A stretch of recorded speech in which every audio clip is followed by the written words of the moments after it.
선생님들 안녕하세요, 바닥입니다. 딱 5분만 공부합시다. 오늘 영상 떨어질 때 사면은 돈을 잃는다입니다. 이게 무슨 얘기냐, 요즘에 하락장이 지금 진행이 되고 있죠. 이런 상황에서 종목들이 주가가 많이 하락을 해 가격이 많이 싸집니다. 그러면 이럴 때 가격이 싸졌기 때문에 매수를 하는 경우가 많이 발생하는데, 저도 그렇게 매수를 하긴 합니다. 왜냐, 어차피 주식의 기본은 낮게 사서 높게 파는 겁니다. 이게 가장 기본이. 근데 우리는 이제 낮게는 살 수 있습니다. 그러니까 낮은 가격에서 살 수 있지, 높게 팔 수가 없어요. 왜냐, 이 낮게 산 게 진짜로 바닥이 만들어져서 낮게 산 건지 결과가 나와야 되는, 지금 같은 장에서 사고 나서도 갑자기 5% 빠지고 10% 빠지고 하는 그런 장입니다. 그래서 이것과는 역설되게 떨어질 때 사면은 돈을 잃는다입니다. 그러면은 반대로 뭐 올라갈 때 따라서 사야 되냐라고 하실 수도 있는데, 그것도 아닙니다. 그러면은 주식 하지 말라는 거냐 이럴 수도 있는데, 요즘 장 보면은 차라리 주식 안 하는 게 낫긴 합니다.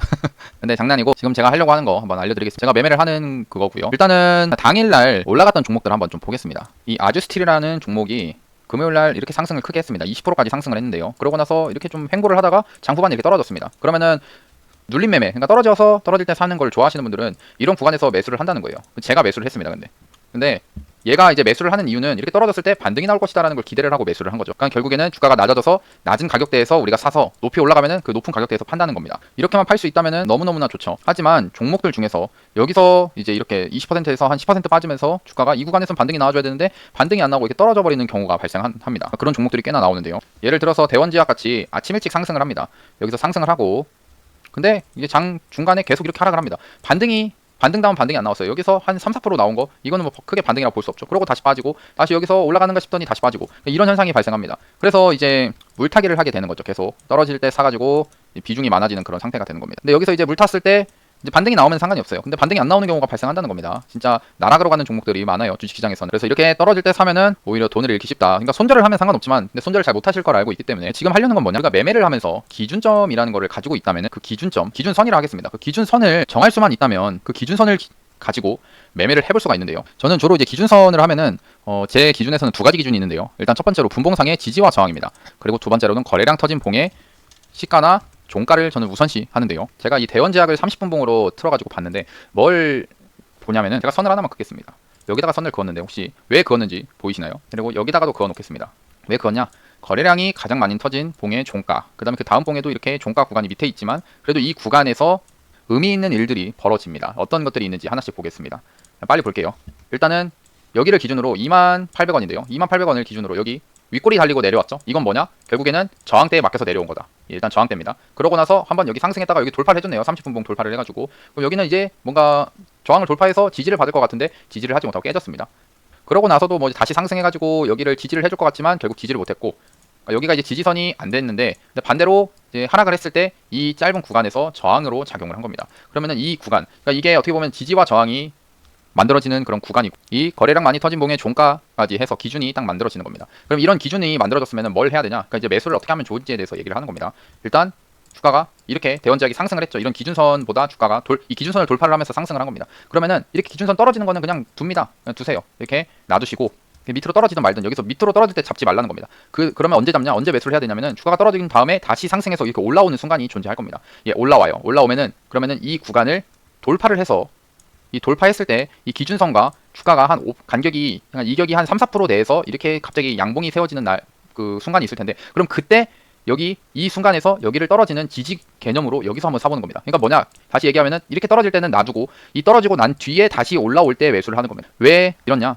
이런 기준선이 만들어졌으면은 세력이 이렇게 밑으로 떨어뜨렸죠. 네, 떨어뜨렸습니다. 그럼 여기서 이 종목이 세력이 이제 난 이제 더 이상 다 해먹었다고 차익 실현 다 해버리면은 그냥 주가가 떨어져도 상관이 없는 겁니다. 근데 이런 상태에서 갑자기 주가가 한번 이런 기준선, 강력한 이런 지지와 저항이었던 구간을 돌파를 다시 했다는 거는 세력이 주가를 다시 한번 끌어올리기 위해서 돈을 썼다라는 개념이거든요. 그렇기 때문에 그 개념을 가지고 주가가 올라오면은 그때 이제 이격이 짧아요. 그러니까 여기서 얘기했던 거는, 이 앞에서 제가 이렇게 눌림을 크게 떨어졌을 때 하지 말라는 게, 여기서는 이 떨어지려고 하는 힘이 강합니다. 그래서 이 잡으면 안 되고요. 떨어지는 칼날을 잡지 말라는 그런 명언이 있듯이 이 순간에 잡는 게 아닙니다. 다시 한번 여기를 돌파를 했을 때 이 이격이 얼마 안 되는 순간에 이때 이제 확인을 하고, 돌파를 확인을 하고 떨어지는 걸 그때 잡아도 늦지 않다는 거예요.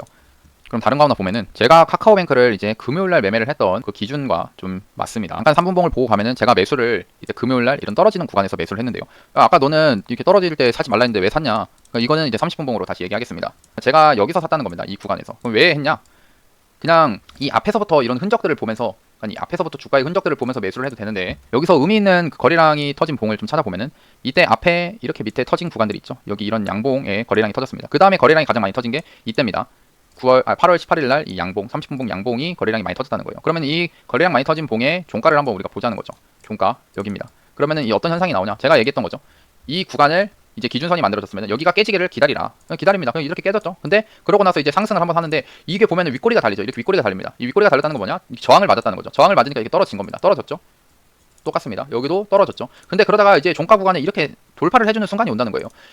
그러니까 얘가 주가가 그러니까 세력이 봐봐요. 이 카카오뱅크가 이 5만 1,000원에서 최저점 5만 1,000원에서 9만 원까지 올랐습니다. 그러면은 주가가 80% 이상 상승을 한 거예요. 그럼 이 상태에서 세력이 올릴 거다. 그러니까 여기서 물량을 다 떨었으면은 주가가 이렇게 떨어져도 이상하지 않은 그런 구간이라는 겁니다. 고점이라는 거예요. 근데 이 고점에서 이렇게 떨어져서 이 음봉으로 강하게 나왔잖아요. 그럼 여기서 이렇게 꺾여서 하락 추세로 내려가도 되는데, 근데 다시 한번 주가가 이렇게 상승을 하면서 의미 있는 이런 저항선을 돌파를 했죠. 그리고 제가 아까 말했던 이 지지 구간, 이 기준선에서 이격이 얼마 안 되는 한 2% 정도밖에 안 올라갔습니다. 그러면은 심플하게 세력이 다시 주가를 끌어올리기 위해서 한번 돈을 투입하면서 돌파를 해줬구나. 그럼 여기 떨어질 때 난 여기서 한번 사봐야겠다. 그런 마음으로 이 종목을 여기서 사는 겁니다. 물론 주가가 높기 때문에 이제 손절을 잡아야겠죠. 뭐 여기 최저점 구간 이렇게 손절을 잡든가 뭐 이렇게 해야 되는데, 일단은 키포인트는 뭐냐? 의미 있는 구간을 다시 한번 돌파를 할 때, 그러니까 작은 봉으로 돌파를 할 때 우리가 매수를 해보자는 겁니다. 종목은 주로 이렇게 움직이는데 벌써 9분이네요. 이게 이 분봉에서만 보고 얘기를 할 게 아니라 일봉에서도 됩니다. 명신산업 어차피 원리는 똑같기 때문에 한번 볼게요. 명신산업을 제가 이 앞에 이렇게 강하게 상승했던 이런 구간을 잠깐 제쳐두자고요. 그러니까 지금 봐야 될 거는 우리가 이제 주가의 위치가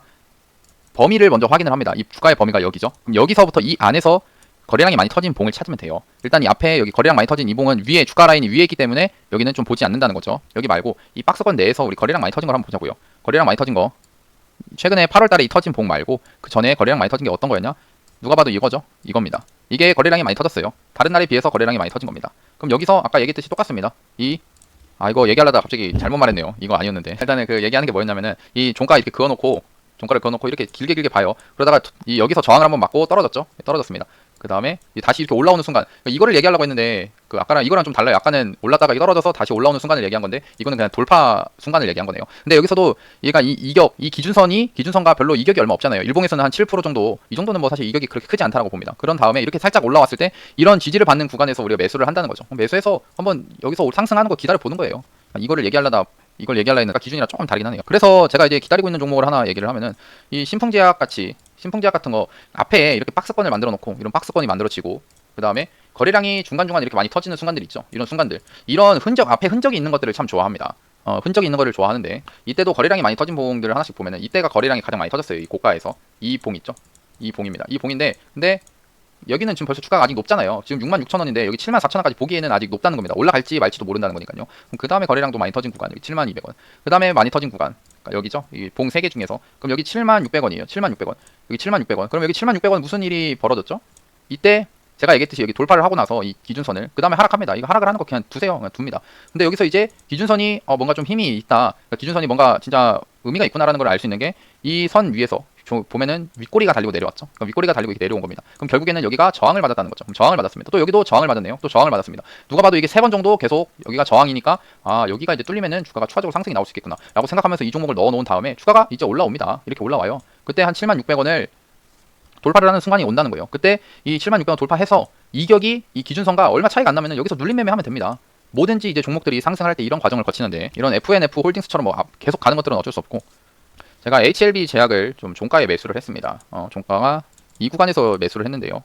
이때 매수를 해서 이게 지금 수익권이긴 합니다. 그 시간에도 좀 떠가지고. 그럼 여기를 왜 매수를 했냐? 일단은 제가 또 여기다 선을 하나 그어보겠습니다. 선을 그으면은 보이시는 게 있는지 모르겠는데, 왜 그었냐? 여기 거래량 터진 봉 있죠? 거래량 터진 봉의 이 종가, 여기 종가를 또 선을 그은 겁니다. 그럼 여기서 무슨 현상이 나왔는지 한번 보자는 거예요.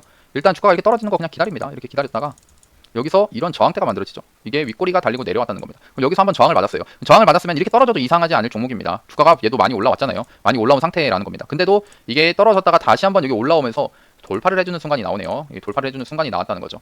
그럼 이 돌파, 여기서 이제 지지를 이제 매수를 하는 겁니다. 이런 식으로 이제 매수를 하게 되는 거고요. 이렇게 매수한 겁니다, 실제로도. 그러니까 정리를 하면은 이 눌릴 때 사서 매매를 하면은 오히려 리스크가 크다는 겁니다. 빠지는 걸 기다렸다 다시 한번 올라왔을 때. 근데 이제 그 올라오는 기준선을 먼저 파악해야 되는데, 그 기준선은 이 분봉상 지지와 저항 또는 거래량 터진 봉의 시가나 종가를 기준으로 하면 된다. 그리고 분봉상에서 지지와 저항이 강하게 나오는 구간은 신뢰성이 더 크다는 겁니다. 단순하지만 정말 중요한 원리라고 생각을 하거든요. 그래서 영상 몇 번 돌려보시면 좋고, 어차피 단타 매매 영상 저 요즘에는 그 직장일 일이 있어가지고 단타는 잘 안 하는데 유튜브 영상 찍을 그런 용도로 단타 몇 개 해서 이런 식으로 좀 복귀를 몇 개 하겠습니다. 그러면은 또 5분이라 했는데 벌써 이렇게 15분 찍었네. 일단 오늘 영상도 봐주셔서 감사합니다. 바닥이었습니다.